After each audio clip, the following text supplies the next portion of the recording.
Good evening, everyone. It's been a long time since we've been live. Happy, well, I guess inside of the community, but very happy to see you all. We'll get started in just a second. I'm Misha. I'm one of the founders of kinkofa, and then I'll let Jordan and John introduce themselves. Yep, I'm also co-founder alongside with Misha of kinkofa. We help Black families reunite by providing access to tools, resources, and support to uncover your family history. And like Misha mentioned, we have a very special guest today, John, who is the director and also starred in After Sherman, which we had the pleasure of viewing last week, and we're going to learn and dive in more. John, if you feel free to share a bit about your work and who you are. Sure. I'm a filmmaker, artist, roots in Low Country, South Carolina, presently residing in Brooklyn, New York. And I'm about all things moving image and Black visual culture. That's my jam.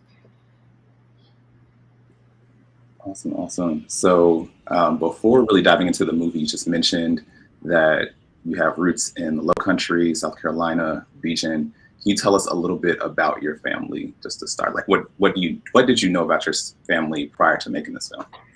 I bought props. I wish I had more, but this is actually the first.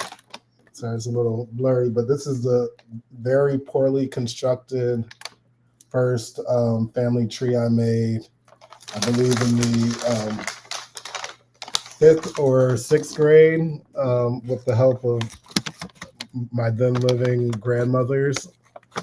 And we didn't get back too far, but we got some good information, and I was able to keep this with me. And what I realized very early with my grandmother's family was their very interesting name, Manigault. And if you ever go down to the Low Country or perhaps to the Caribbean, like Barbados, you'll see the name Manigault, and it was a very large plantation. So yeah, that's where I started, and throughout the years I started diving deeper. The irony is that my father's family, my Gullah Geechee side, lived relatively within the same community in which folks had lived for centuries, yet there wasn't a written, recorded history or narrative of the family that existed. My mom's family, who took the migration up from South Carolina, come to find out, but South Carolina to Alabama to Ohio, and her other side through Kentucky, they kept a pretty good record. And I wasn't sure if it was because of the movement that occurred within the families, but very early on, there was a very robust family history for that side. And I wanted to do the work of sort of filling in some of those narratives and stories from my father's side of the family. Awesome. So thank you for the background and like the migration story for your family. What did you have to do in preparation? Like, I know this film was about mostly your father's side of the family, right? Right. So what did you have to do, or who did you have to collaborate with in like completing more of that story or learning and diving into the story? So again, back to our oral history roots, I have the great benefit of being kin to our Gullah Uman in Georgetown. Her name was Bunny Rodriguez, Vermel Rodriguez, and Bunny is my cousin through my grandmother's side, and she was also the founder of the Gullah Geechee Museum in Georgetown and did a lot of work in establishing the Gullah Geechee Heritage Corridor. And she actually made a quote honoring Michelle Obama and her family, who also have roots to Mrs. Obama's paternal side in Georgetown for the first Obama inauguration. And so I inherited a lot of this knowledge through Bunny, through my grandmother. Like, I knew stories that my father and my aunt, his sister, never knew, just because these people, I spent time with these people and they would share things with me. And one of the most incredible things was one summer when I was home with my grandmother, my cousin Bunny, this was before I started the film, she said, I'm going to bring you the cobbler bench that our ancestor used on Maxwell Plantation. She said, I have all the children touch it because they have to know that we weren't just, unskilled laborers. We were craftsmen with identities and histories and legacies. And so it's very important to her. She pulled up to the house with the cobbler bench, just like a little thing in her trunk, and she let me touch it, and there was something powerful about that. There was a connection there. And as I began to dive deeper into that legacy, especially with Gullah Geechee people and rice plantations, which brings about a very different plantation system to Virginia and other places. And, along the way, I even discovered the reason why there's a North and South Carolina, because North Carolina wanted a Virginia plantation style and South Carolina wanted a Barbados plantation style. And that's what they got. Wow. I have a question for you. Just 1 second, make sure there's no feedback. Okay. So we're going to take it back 2 steps. So you keep mentioning Gullah Geechee. Mm-hmm. So I think some people might not know what that is. And then the second thing, along with Gullah Geechee, can we talk about some of the crafts, which are also in the crafts and skills that are in artisanship that are in the film as well? Absolutely. Gullah Geechee culture, as I've come to define it or accept the definition of it, it's the creolized African culture that was started in the slave castles on the continent of Africa. So when enslaved persons were brought from the interior or from along the coast, they could be held up to a year or longer before even making the voyage across the Atlantic.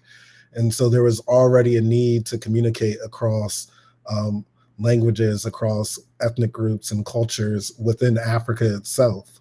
And that's what became so special and important to me about it. It's something that really connects us to the voyage and to sort of the disbursement of people, and realizing that many of these people, when they found themselves in captivity, may have never encountered each other, and so you're getting exchanges on the continent and through the slave trade within the New World of people and families that have come together. And it's interesting, I was speaking to a journalist in Provincetown, Massachusetts, and they asked me about the project. And I said, I remember when, finding your roots and Black genealogy first got really popular, 15 years ago or so. And I kept reading everywhere and hearing from my friends, this excitement around, I'm only 60% African, or I'm, the average African-American is only 70% African. And so when I finally got my results, I was like, damn, I'm Black, and that's in large part due to the sort of ways in which the Gullah Geechee people were one in such large numbers, and then sort of the introduction of the outside world came a little later, came in the 1940s and 50s when bridges were built to the barrier islands. And so they retained a lot of Africanisms. And so, I don't know the exact breakdown, but yeah, I'm something like 90% African, and with the family that traces its history back in the United States to the, to the mid 1800s, verifiably. I mean, to the mid 18th century, to the 1700s, verifiably. Awesome. And then I know I asked you another question on that. So let's talk about some of the crafts. The crafts. Yes. Right. So Basket making is, the thing most people know Gullah Geechee culture for along Highway 17. If you ever drive down going south to Charleston through Mount Pleasant, you'll see the stands all along the side of the roads, as well as net making for the fishermen and crabbers. And then, those were the primary things, along with the crops that were grown in the region were also very particular. So indigo is something that grew in the region along with rice. And so rice cultivation, highly specialized and skilled practice, and hundreds of workers laboring through that process. Yes, and one thing that I think a lot of folks don't know is that, I'm like, how to say this, that and I know, and I'm like, there's people that were brought to the Low Country for other reasons, but one of the big reasons that people were taken from the coast of West Africa is actually because they did know how to farm rice. Right. That's why they call it Carolina Gold. So just as your aunt was saying that we did have skills and crafts, and like we were specifically vetted and brought to the states or the colonies specifically for our skill sets. And the same with indigo, the same with, I think the interesting connection is like how important denim is to the American brand and blue jeans, and you need indigo to make that. Mm-hmm. We did at one point, and now I think they do a lot of chemical dyes.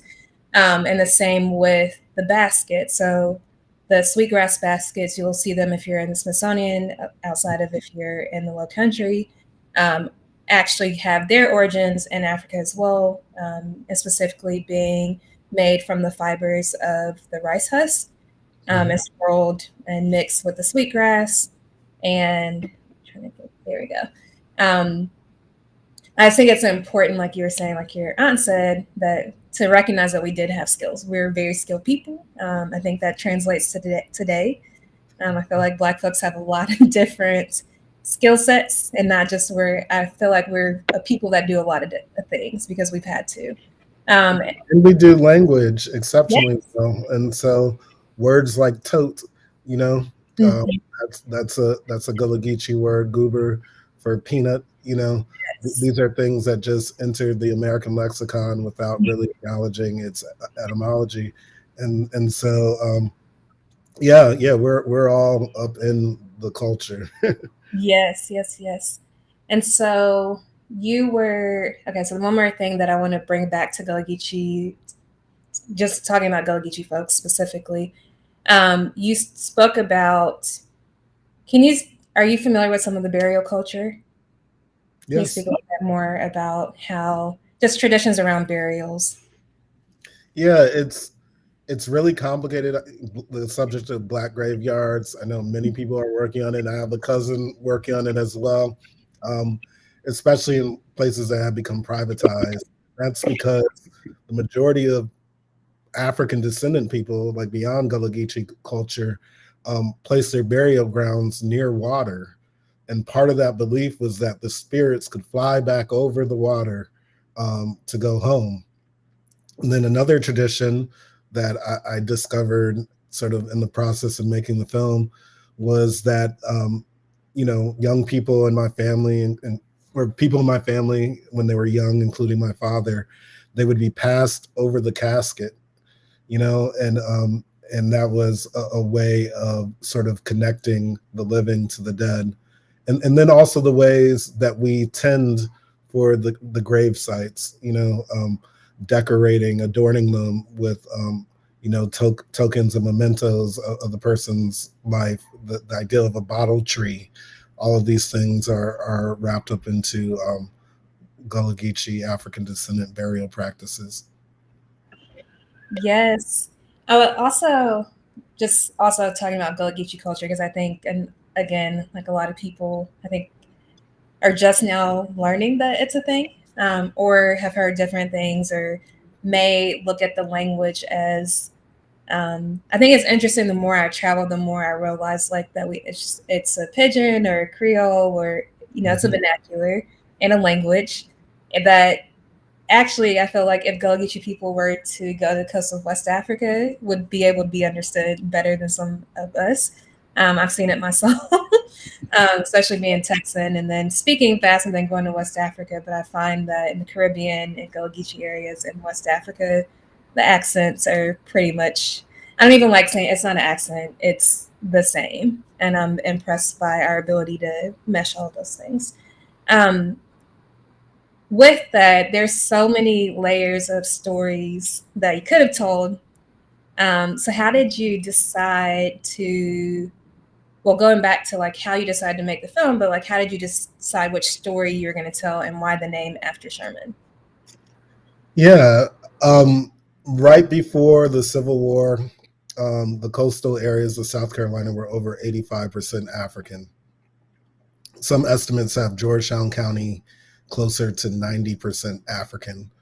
Beaufort County, 85%, Charleston County, 80%.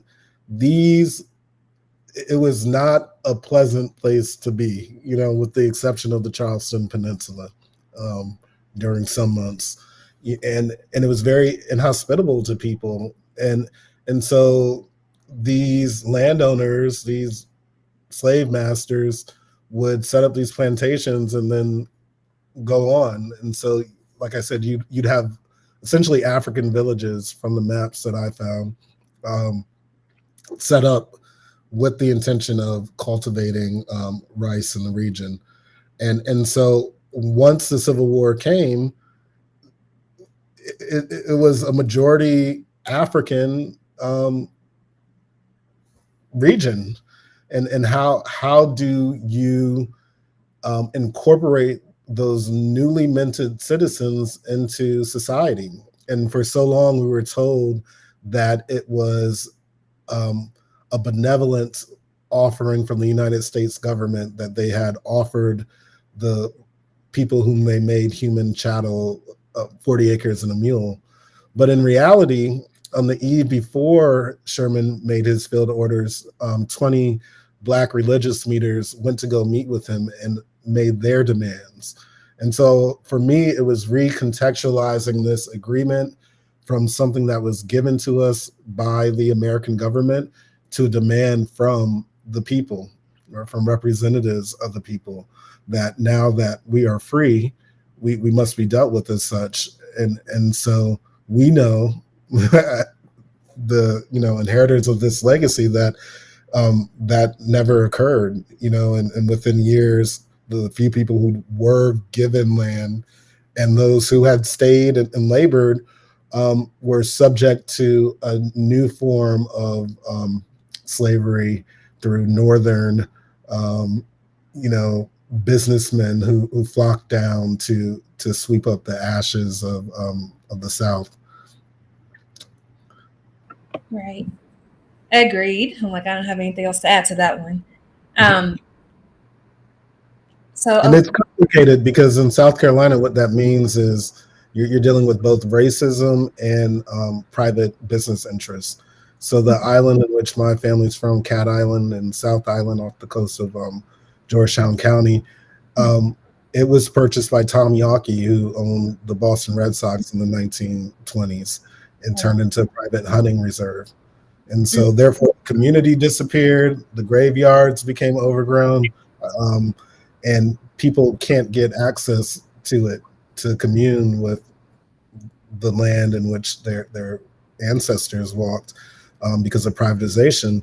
And then with the records themselves, because of racism and sort of the poor economic state of, those southern colonies after the Civil War, a lot of the records got swept up from South Carolina to North Carolina because the universities were wealthier and or private. So Duke and University of North Carolina, Chapel Hill, for example, holds all of the records of the Penn Center in Beaufort, which was the site of the Port Royal experiment and the first Black boarding school, or the first place in which Union soldiers sought to see if Black people could live independently and be educated. So you can't even go to your state archive to get these records. Like, people have to travel, the distance. sometimes, like the levels of ridiculousness to that. Along with that, I want to make a connection to now. So, like, why did After Sherman need to be made right now, and why, given in light of what you just said around what happened with Cat Island and what's going on with some of the commercialization of the rest of the Sea Islands and climate change, why is it important to make the film now? 2 reasons. One, I used to be a teacher. I taught film at a couple of universities. And one time I was just overhearing a conversation between a young Black woman who was one of my students and a young white male student. And the white male student asked her, well, is Black culture even a thing? Does it even exist? And she said, no, probably not beyond food. And I had to like go flying over the table and be like, wait, no, Black culture is real. Let me tell you what culture is. Culture is language, it's foodways, it's faith. We have all those things.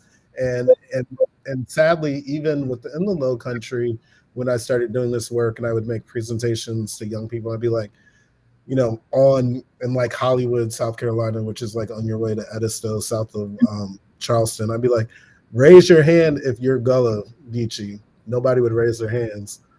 I'd be like, no, it's literally y'all. Like it is us. Like we are here. And it's just amazing how little this history has been passed on. And we know the reasons why. It had been suppressed in the mid-century. The language had been suppressed. People were made to feel like they were backwards or to be ashamed of these things. And so we're reclaiming that. And also, because the quality of the culture from what I knew as a young person, from what my grandmother, who was born in like 1912, represented to me, that quality was leaving the earth. I knew I would never hear my name spoken in the way that she spoke it again. And so I wanted to document as much as of what remained of that. Love it. You just brought up something else for me. I think another connection we have. I can't remember which family member it was in the film, but I think you descend from folks who founded AME churches. I did. My great, and this is the difficulty with the census, because in some places he's a great uncle, in some places he's a great grandfather, because the census counter or whatever, he kept a record of the people who were in the house on that day. And it's also funny because in the same year I can see people in different places, because they were here one day and then somewhere else a few months later. Anyway, so this is a great grand person whom I descend from, March Singleton. Again, his presence had always been around in our family. His photograph, like we knew the stories. Like my cousin would take us to the church, the churches in the area that he founded, but like we never knew the extent of the history. And so I started like diving into the records, and I found him at church meetings at Mother Emanuel in Charleston in the 1840s, and things of that nature. And so, for about 30 years, he founded over a dozen churches from the Georgetown area south to Johns Island, which is south of Charleston. That's it's like trying to remember all the family history facts and stuff. Another thing, and we'll bring it back to this again. So I think March was also not only was he a minister, but he was a trunk miner on the rice plantation. The trunk miner is actually the most important role that one can play. I don't know if it was him or his son, but March Singleton on record, and it's because the trunk miner was the one responsible for controlling the flow of the water. Oh, wow. Letting the fresh water to mix with the salt water, and that was crucial to the irrigation process. I learned something new. It's like I didn't know that was a position. Amazing. And you found that out on a census record? Yes. Listed occupation. Yeah. And then I think we left out a big key question, and a lot of people in our community usually ask this at the beginning. You mentioned Manigault as a surname. Are there any other surnames that you're researching in your family? Go shake a South Carolina history book and see what falls out. Vanderhorst, who was one of the early governors of South Carolina. Singleton, Goff, which is, of course, my surname. Hughie, which is a huge Huguenot settler family. And the other big irony, because March, founded his churches after the Denmark VC uprising, in which Black church gatherings in South Carolina were made illegal.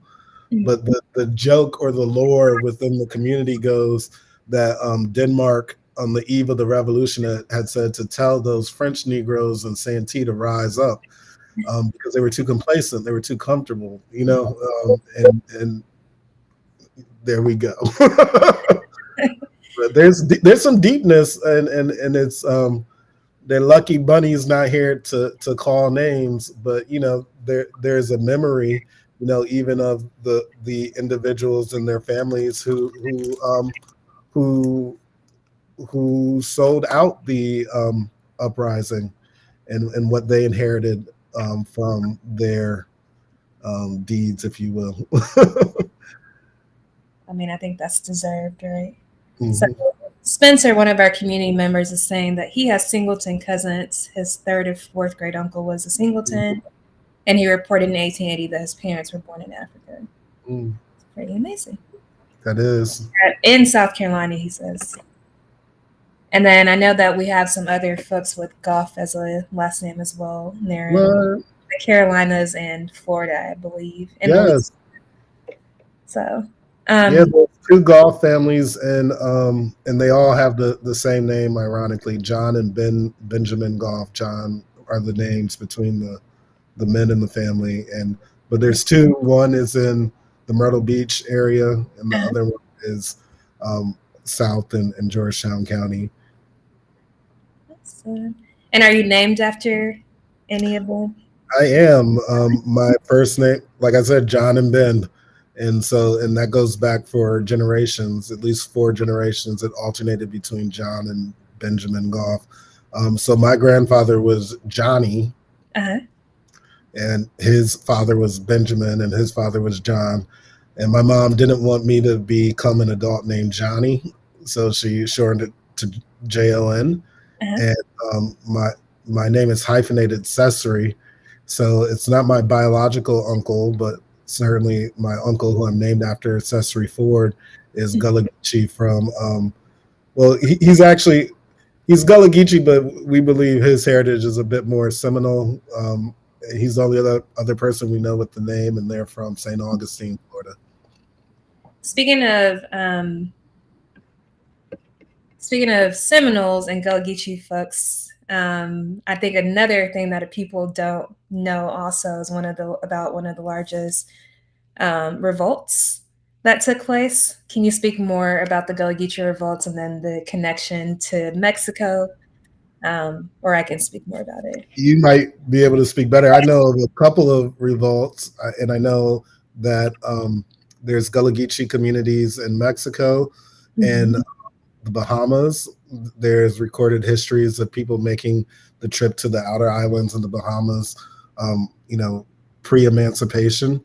And there's also a Gullah Geechee community in Trinidad, because Gullah Geechee soldiers fought in the Spanish-American War, and they were given land in Trinidad. So there's a whole community that descend from Gullah Geechee people there. I did not, but added a place to the list that I did not know. Yeah, so tell me about these Maroons, because St. Augustine is the major site of the revolt, in which the American Maroons are known for. Yes. So I won't go into like the full history because it's a very long history, and I think somebody's working on a film around it. But basically, Gullah Geechee people were like, look, we're not going to continue to allow y'all to enslave us. And so they moved into Spanish Florida, and they lived amongst indigenous people, and together they gave the U.S. colonies like hell for a very long time. And so eventually they were removed, and some of them decided that they would go west, and they went to Mexico. So there's an article that came out, I'll say like a year or two ago, and it had an elder woman in Mexico, kind of like northern central Mexico, and she was actually singing hymnals, but she doesn't speak English. She only speaks Spanish, but she has a dialect of Gullah Geechee people. And so there's another connection to that. And so if you know the song Buffalo Soldiers by Bob Marley, Gullah Geechee people are some of the people he's talking about, like fighting for America. So some of those folks that moved into Mexico ended up moving into Texas and joining the Civil War. And so he's talking about being stolen from Africa, fighting for America, like there's a long history of Buffalo Soldiers also being some of them descendants, Gullah Geechee descendants as well, that made this move from Texas to Mexico, and then, well, not from Texas, from South Carolina to Mexico/Texas, and then some of them even being removed again and going to Indian territory, and then also like having issues there, and then moving back south again to either Texas or Mexico. So all that to say, they were not didn't take a lot of stuff, right? They were willing to do what needed to be done to seek their freedom. And you hit it on the head with the Trail of Tears that, along with the native folks, Gullah Geechee people were marched across the Indian territory. Yes. So and that's over 40% of Africans who came in through America came in through the port of Charleston. And, right. and I think that's a very important number to consider, because as people try to parse out who is Gullah Geechee descendants and who's not, the data says that it's almost 1 in 2, Right. And speaking of that, and thinking about, there's a particular point in the film that just really sticks out to me. And that was the conversation. I think you all were in New York. Were you in New York or DC with your friends? Yeah. Talking about moving or going back versus like why they would and why they wouldn't. Can you tell us more about that scene and kind of an update on where they are now? All right. Yeah, that was the other underlying question, because it's like, we descend from this legacy that we're aware of. And for many of us in the region, my family is not unique. Actually, compared to many families I know, we have like a very small land holding. And, we're inheriting this land from a generation, some of us, for me, from a generation who didn't necessarily develop it or invest in it, right? And so the question is, why are we holding on to it? Can we make a home here? And one of my friends actually did move back to Charleston for a little bit of time, and ended up not staying because there is a brain drain, when it comes to obtaining young Black talent, and it's like, what do you want your ultimate social life to be? Like, do you want it to just be your family, which, we love, but, right. Sometimes we want to experience a little more. But I think for all of us who have roots in the South, like it's constantly pulling at us, and in one way or another is always home. Yes. And on that same line, I think one of the things I would love for us to get into next is what's the role of descendants in making sure some of the issues, we'll get into land ownership in a second, but what's the role of descendants in like preserving Gullah Geechee history and culture, and making sure like young people on the school bus know that they are Gullah Geechee too? Like, how do we pass it on if we're not, there? Yeah, I got some other co-conspirators who are also artists. So one of them is the musician Tamar Kali, who actually composed my film. Tamar's a rock star and a brilliant musician. Also a Gullah Geechee born in exile. She was raised in New York, but her family's from St. Helena's. Yeah, our mission is to modernize it. I think there's always this desire to sort of pause the representation of Gullah Geechee people in the antebellum South at the turn of the 19th century, Right. and we progressed so much in the last 150 years, and there's no particular style to being Gullah Geechee. You kind of are. And I think that's the work that we're doing, to bring it out of the tropes of representation Yeah. into a living, breathing, dynamic culture and celebration. Yes. I think I might have heard a bit of some ring shout in the soundtrack. Is that true? There's a lot of ring shouting. For the folks who don't know, can you explain? I know we've talked about it before. I can't remember where, but can you explain more about what a ring shout is, and then how you and Tamara, is that what you said her name was, used it throughout the film, kind of in a modern way? So, with the exception of Congo Square in New Orleans, the drum was outlawed in the early colonies because of fear of communication. And so that's when all of our hand and foot and body percussion came in. And so the ring shout is essentially a drum circle with the absence of drums. And so people are moving their feet and clapping in a rhythm to sort of add the percussion accompaniment to a field song or to a spiritual. And so we used it as our baseline. It became our 808, and so we returned to it frequently to sort of add an authentic syncopation to it, and to give something that felt more human, I guess, if you will, than instrumentation alone. So yeah, so we have a lot of breathing, a lot of breath work, and a lot of clapping and ring shouts going on.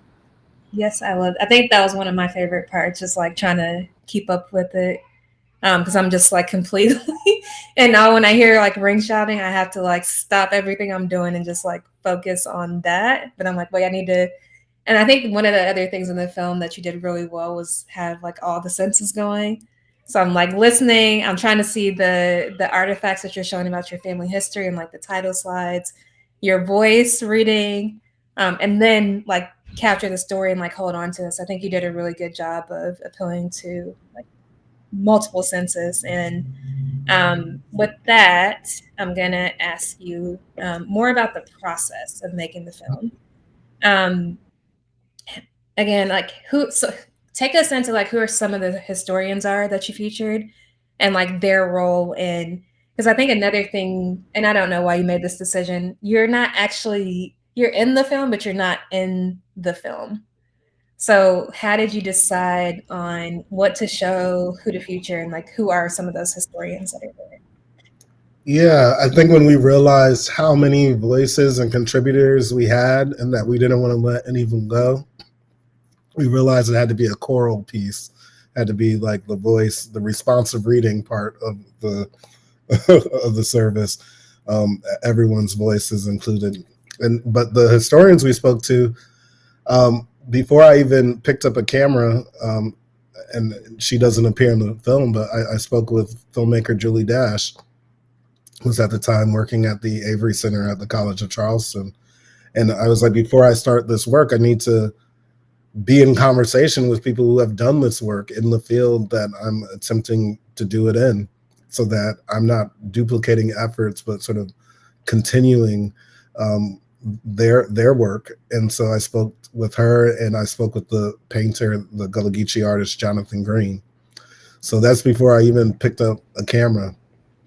And then I went to the big dogs. I went to my cousin Bunny, spent a lot of time with her, Dr. Emery Campbell, who was the first director of the Penn Center and probably the foremost scholar, activist in Gullah Geechee culture.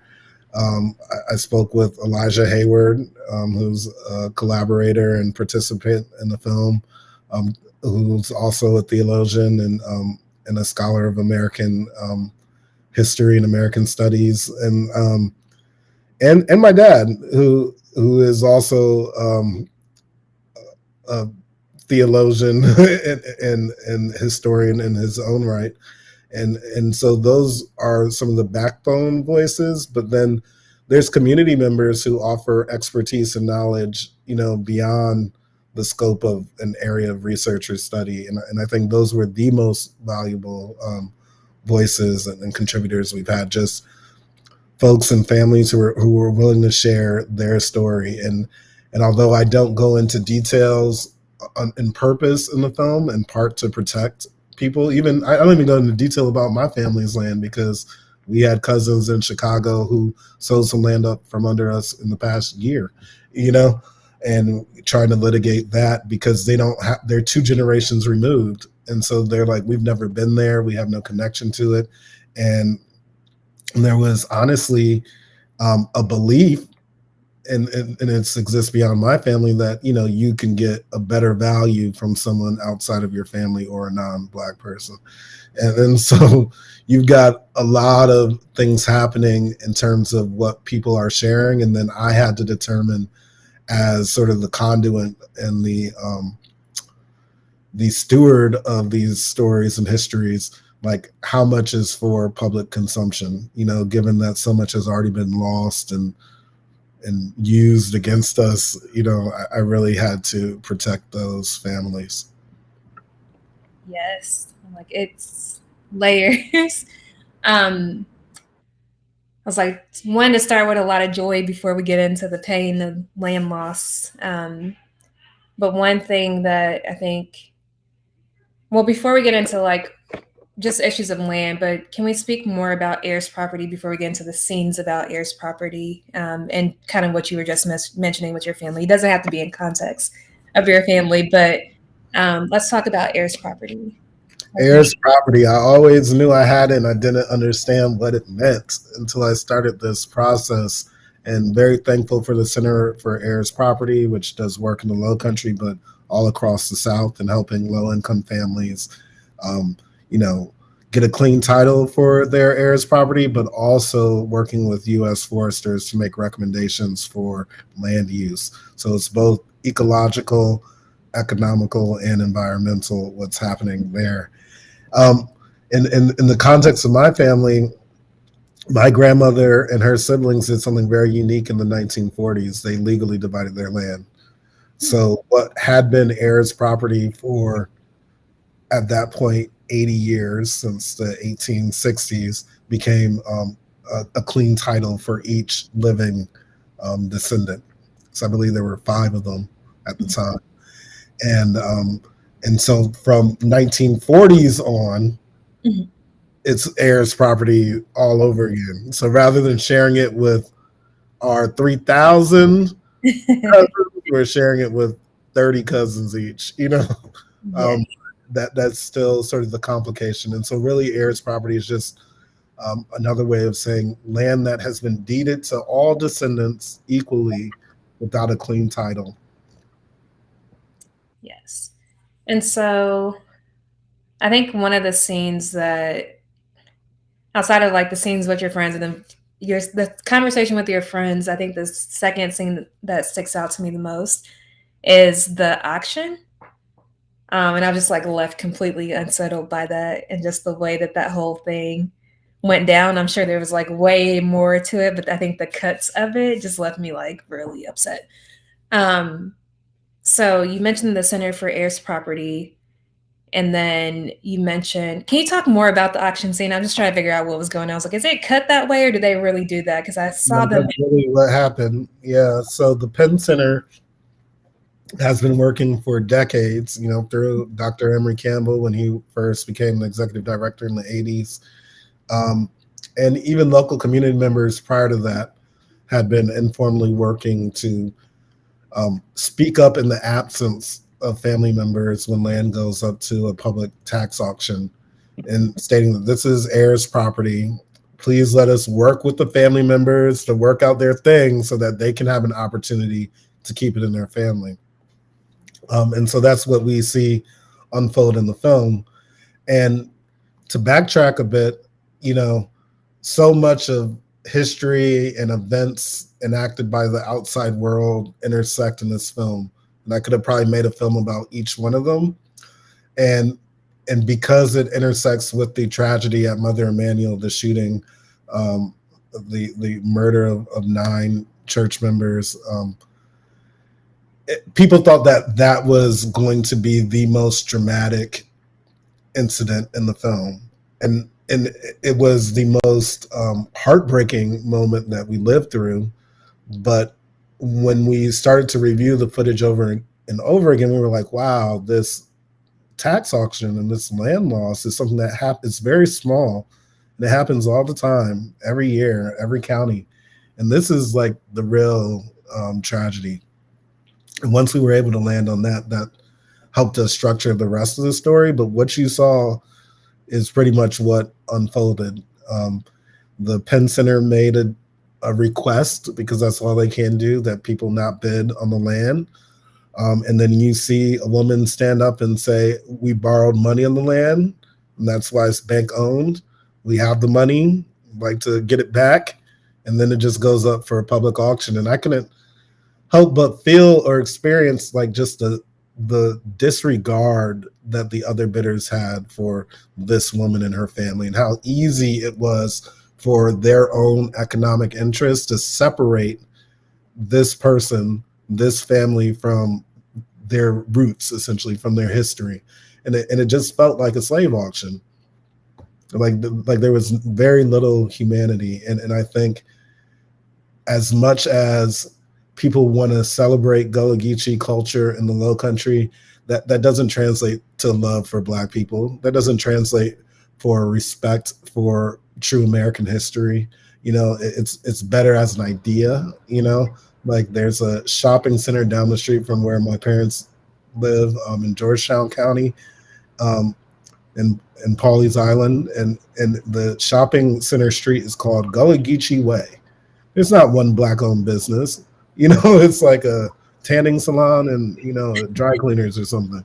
And it's like, it's this type of disregard for, you know, our cultural heritage, but the desire to appropriate it for, you know, cultural cachet.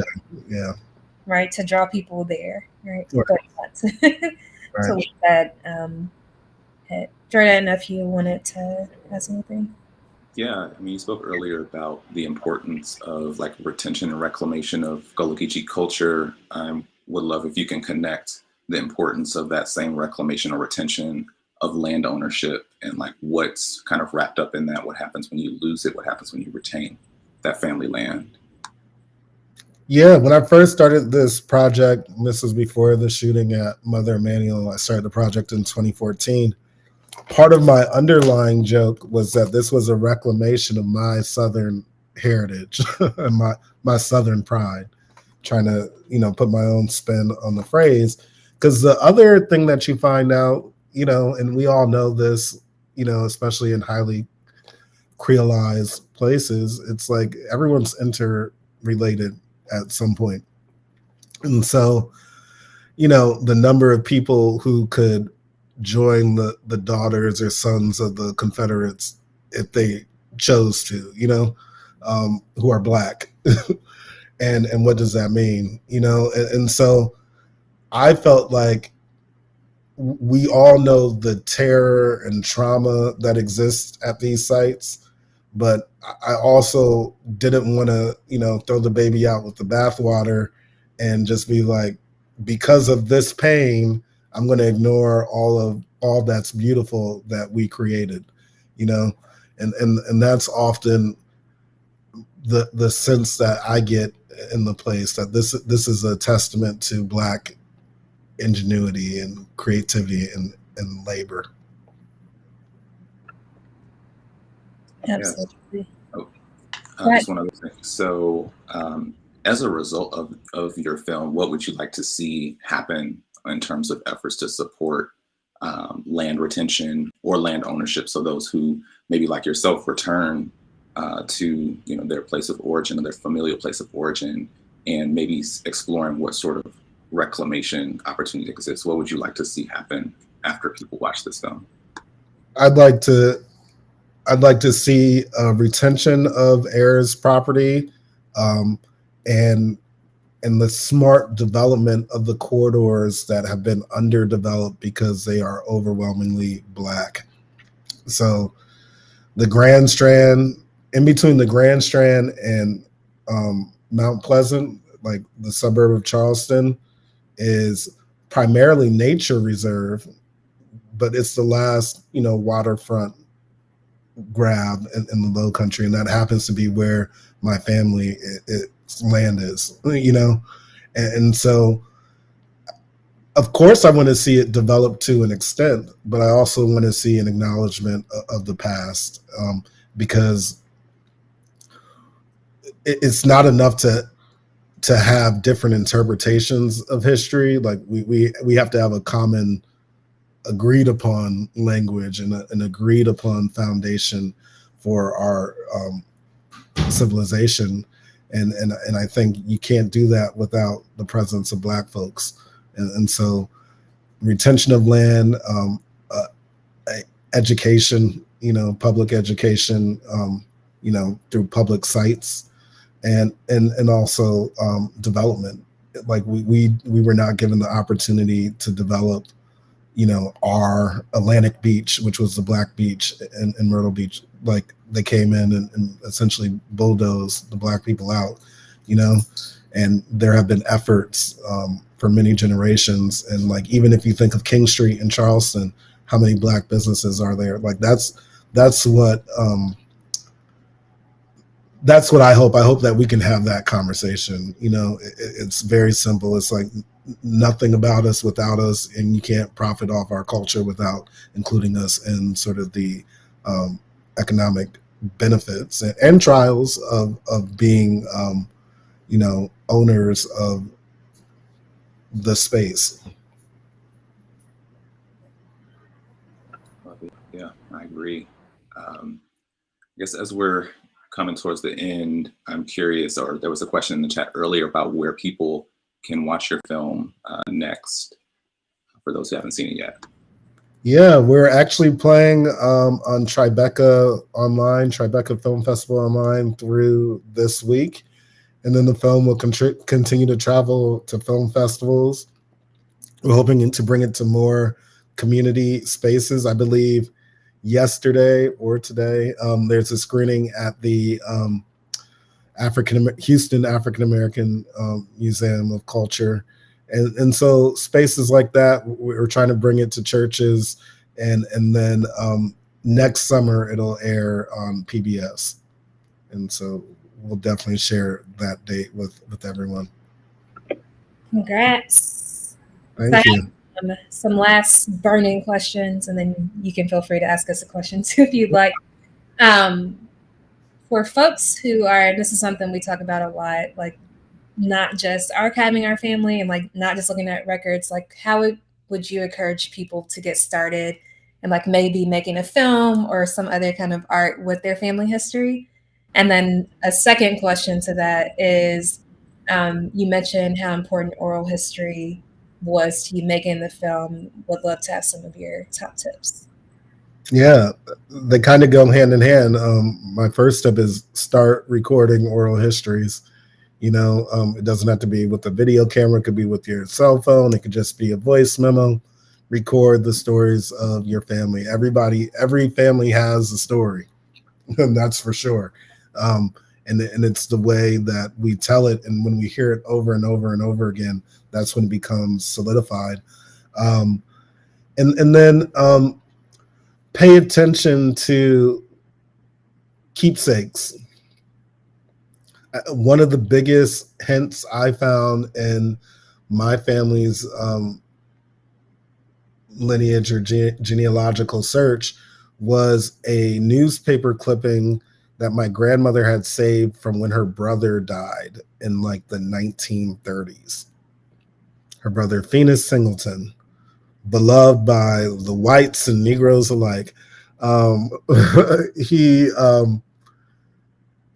in it they said the grandson of faithful servant Mom Judy Hambleton, and I was like, holy crap. And I had seen this many times. I even wrote an essay about it. And then one day I was like, why don't I look up these names? Judy in Hamilton. And sure enough, I found her. I found her in a slave record, and then a lot of the information exists in the memoirs of white people. So we may not have a written history, but the slave owner's family does. And so I read a lot of books about white family genealogy to see little traces of my family's history. Love that. And then are there, I guess, in conducting oral histories, what are the top tips you would give folks? Let people answer. Yeah.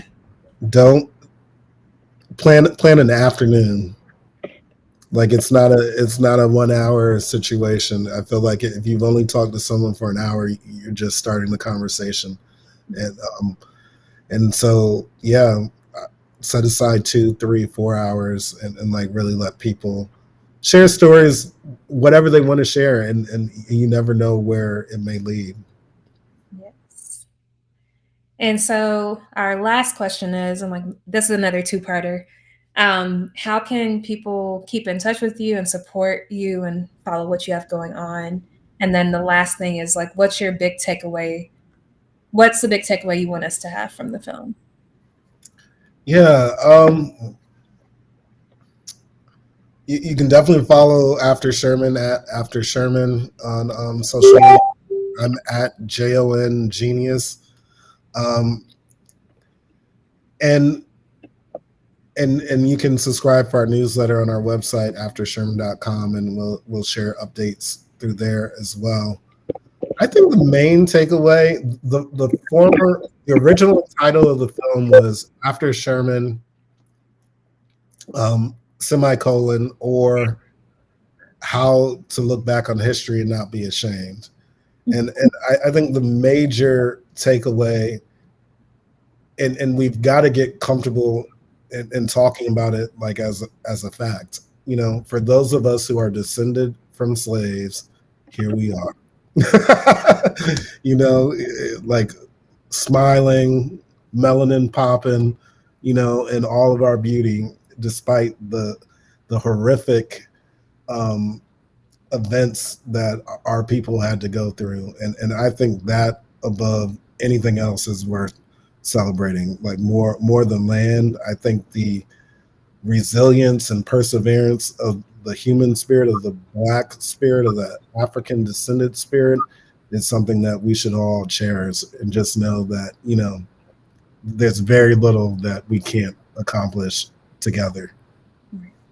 Amen and ashe.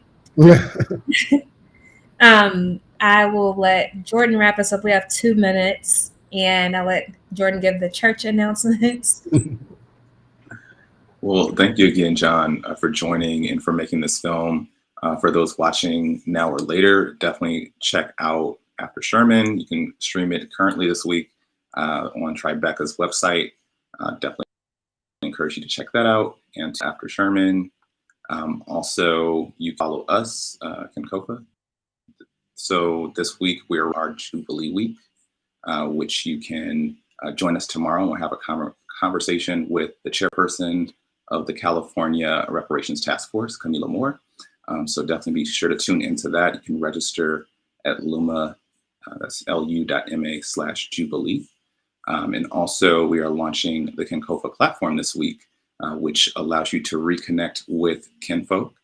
If you've DNA tested with Ancestry, 23andMe, or other sites, you can actually upload your DNA and get matched to relatives as we're looking to reconnect the African diaspora. So again, thank you, John, for joining us. This is a great discussion, and definitely be sure to check out After Sherman if you haven't. Have a good night. Thank you. Bye. Thank y'all so much.